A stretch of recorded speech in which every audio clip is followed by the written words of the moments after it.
Verdade. Então, assim... E ele falou também, a guerra tá há 3.000 anos, por que que agora vai acabar? Isso. É isso, né? Então, é o seguinte, existem guerras na região há 3.000 anos, mas também houveram períodos de paz. É. Então, e também Israel viveu períodos de paz, quer dizer, as pessoas assim, não, Israel está em constante guerra. A última guerra realmente que Israel teve foi em 2006, a gente passou quase 20 anos sem guerra. Eu sei que não é o suficiente, mas quer dizer... Com alguns ataques terroristas, né? Sim, houveram problemas desde então, mas assim, houveram operações em Gaza, mas realmente a última guerra tinha sido há quase 20 anos. Então, assim, houveram períodos de paz e, assim, eu acho que se a gente for pensar, ok, nunca vai terminar, eu acho que nunca vai terminar realmente.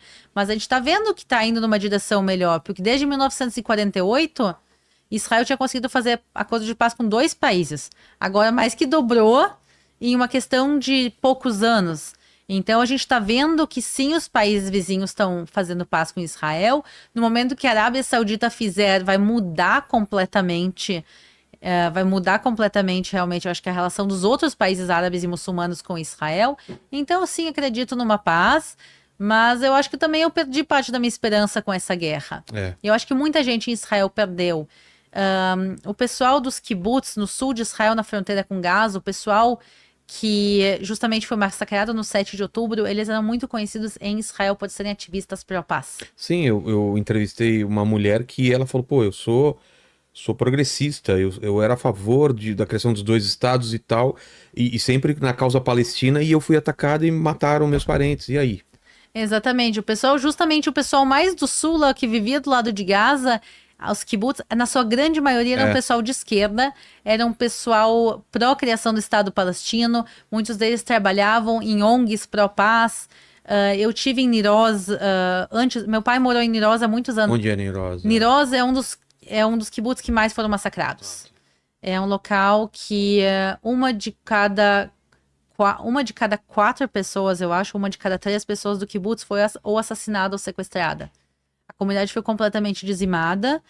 Eles até hoje não puderam voltar, eles continuam sendo... O kibbutz foi queimado, foi destruído, sequestrado, estuprado, decapitaram, tudo que fizeram de ruim, fizeram lá também. É um lugar que eu conhecia antes da guerra, porque meu pai morou lá, então eu conheci. E eu também conheci depois do 7 de outubro. Eu fui convidada, fui lá gravar para o canal. E também, justamente, eu conheci algumas pessoas de lá, quando a gente estava lá, e elas me falaram assim, olha, a gente trabalhava numa ONG que traziam crianças doentes de Gaza, porque os hospitais de Gaza são muito ruins. Para ser cuidados lá. Justamente porque a ajuda humanitária estava sendo desviada, eles não tinham suficiente tratamento de ponta para tratar as crianças e também adultos, mas principalmente crianças. Então, todas as semanas eles iam para a fronteira de Gaza com Israel, recebiam essas pessoas que tinham autorização de Israel para entrar, recebiam tratamento médico gratuito nos hospitais de Israel e levavam de volta. E eles disseram assim, olha, a gente que lutou pelo bem desse povo, a gente presenciou tudo o que aconteceu. Então, acho que quebrou um pouco desse espírito. Porque se tu perguntasse antes do 7 de outubro... Tinha um otimismo um otimismo muito grande. Também depois dos acordos de Abraão, ainda mais, tinha um otimismo muito grande. E se tu perguntasse também, a maior parte da população de Israel te diria que era a favor da criação do Estado palestino. A maioria. Se fizer muitas enquetes disso, e sempre saía que a maior parte do povo de Israel é a favor da criação do Estado palestino, a grande maioria. E eu não sei te dizer quais seriam os resultados de hoje. Porque Israel se retirou de Gaza e Israel foi massacrado. E por isso, quando se fala da retirada dos assentamentos na Cisjordânia, muitos israelenses dizem, a gente tem medo de tirar os assentamentos. Porque a gente tirou os assentamentos de Gaza e eles nos massacraram. Os assentamentos são uma maneira também de ter controle israelense naquela região. E se a gente dá o controle israelense, quem não garante que o Hamas, ou que a Jihad, ou que o Hezbollah, ou que o Irã assumam o controle da Cisjordânia?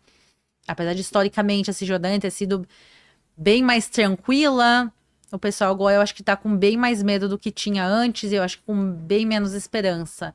Então, não sei te dizer. Eu acho difícil chegar à paz quando um dos lados quer o extermínio do outro povo, né?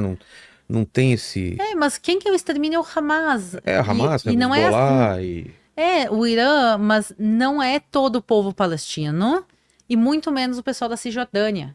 Da última vez que eu tive em Jericó, Eu tava lá com o pessoal que a gente costuma visitar, eles têm tâmaras, não sei o quê. E eu tava lá conversando com o pessoal e tem um jovem lá que eu conheço bem, que ele não fala hebraico, mas que a gente se comunica em inglês. Ele tem mais ou menos a minha idade. E ele tava dizendo em voz alta no meio de Jericó: eu quero que Israel reassuma Jericó, eu quero ser anexado a Israel. E aí tu vê, porque ele diz assim, nossa vida hoje em dia é muito pior do que era até os anos 90, quando se criou a Autoridade Palestina. Obviamente isso não vai acontecer, não é de interesse de Israel, acho que também a longo prazo não é interesse dos palestinos isso acontecer, mas tem, em relação à pergunta dos sinais, o Armagedon, tudo isso. Vamos entrar nesse assunto então. Eu só Vamos lá. queria ler uma mensagem aqui que com certeza o Paquito não vai ler, da Fátima Oliveira, que Vilela demite esse Paquito, ele não faz nada. Você leu essa parte aqui ou não? Eu li, eu esqueci de apagar a mensagem dela pra você não ler. Droga. Ô, Paquito, tem mais perguntas sobre a guerra? Porque a gente vai para um assunto mais leve, que é o final dos tempos.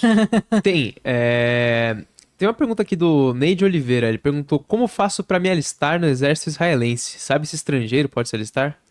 Então, Ixi, eu não- no momento, Israel não está listando estrangeiros normalmente, mas o que sim o exército de Israel aceita são voluntários para fazer papéis não militares. Tá. Tem até uma ONG que se chama SAR-El, SAR, S-A-R-E-L, SAR-El, eles levam voluntários para Israel para ajudar no exército nas questões logísticas.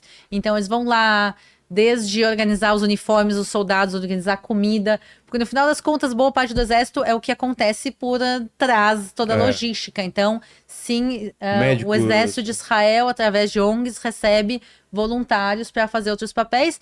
Pode ser que médicos também. Eu imagino que sim, eu não tenho certeza, mas eu imagino que sim. Mas é papel combatente, talvez se ele queira pegar uma M16 e sair correndo, Ou pilotar um caça, ou acho que pilotar não. um caça, provavelmente nesse momento não. Teu marido, ele faz o quê, assim? Dentro do que você possa falar, ele tá em que área lá? Meu marido tá no momento no norte, e ele é da Infantaria Combatente de Israel. Tá. E é mais ou menos aí que eu posso terminar É. de falar o que ele faz. Então, Mas ele tá no front ou não? Tá? Ixi. sim, meu marido tá Vamos. no front, ele tá no front desde, assim, quando aconteceu o 7 de outubro, ele foi chamado. E ele passou uns meses no exército, foi liberado, passou uns meses em casa, tá indo e voltando. E agora, justamente, ele tá de novo lá, no front.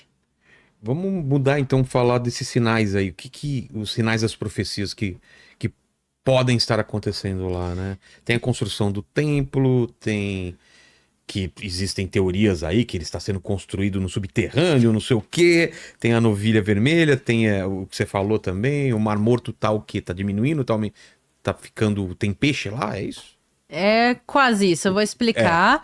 O que acontece é o seguinte, eu tinha falado isso antes, eu vou repetir. Eu gosto de história da arqueologia porque é muito mais fácil entender o passado do que o futuro. Então, eu não gosto de especular. Eu não gosto de chegar e dizer amanhã vai terminar o mundo, eu vou dizer o ano exato que vai terminar, eu vou dizer quem é o anticristo, eu sei de tudo. Eu não sei de nada, gente. Eu posso dizer como quem mora em Israel, o que eu vejo. E que leva grupos que tá sempre lá perguntando sobre essas coisas, né? Imagina. Sim, eu vou dizer que também tem um canal com mais de 2 milhões de inscritos, abre muitas portas. Verdade. Então, assim, eu posso dizer o que eu tô vendo que tá acontecendo e cada um tira suas próprias conclusões. Tá. Eu acho que esse é o meu papel. O meu papel é falar do histórico, do que tá escrito na Bíblia também, que é a nossa base. Muitas vezes, se a gente vai falar do fim dos tempos, do Armagedon, de tudo isso, muitas vezes a gente usa a base da Bíblia.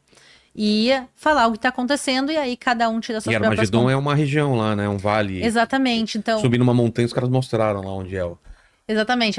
Armagedon significa literalmente Armegiddo em hebraico original. Armagedon é a versão grega da palavra, mas o original no hebraico é Armegiddo, que significa literalmente um monte de Megiddo. Então, Megiddo é um lugar verdadeiro. Megiddo é uma cidade bíblica que existe em Israel. Eu ia dizer que é patrimônio histórico da humanidade pela Unesco, mas a gente não tá muito de bem com a Unesco. Ah, é? Que é um órgão da ONU também, mas Megiddo é uma cidade bíblica sobre um monte, então por isso se chama Monte de Megiddo. E quando a Bíblia fala sobre Megiddo, sobre Armagedon, tem na realidade 2 lugares que a gente chama de Megiddo. Tem um monte em si eu e subi tem no- o vale. Quando você via esse vale, né? Exatamente. Quando a gente fala da batalha do fim dos tempos, que está relacionada ao Armagedon, que aí é Apocalipse 16:16, se fala do vale que está em volta desse monte. É um vale gigantesco. E o interessante é que o Vale do Armagedon é um dos locais das batalhas mais importantes da história.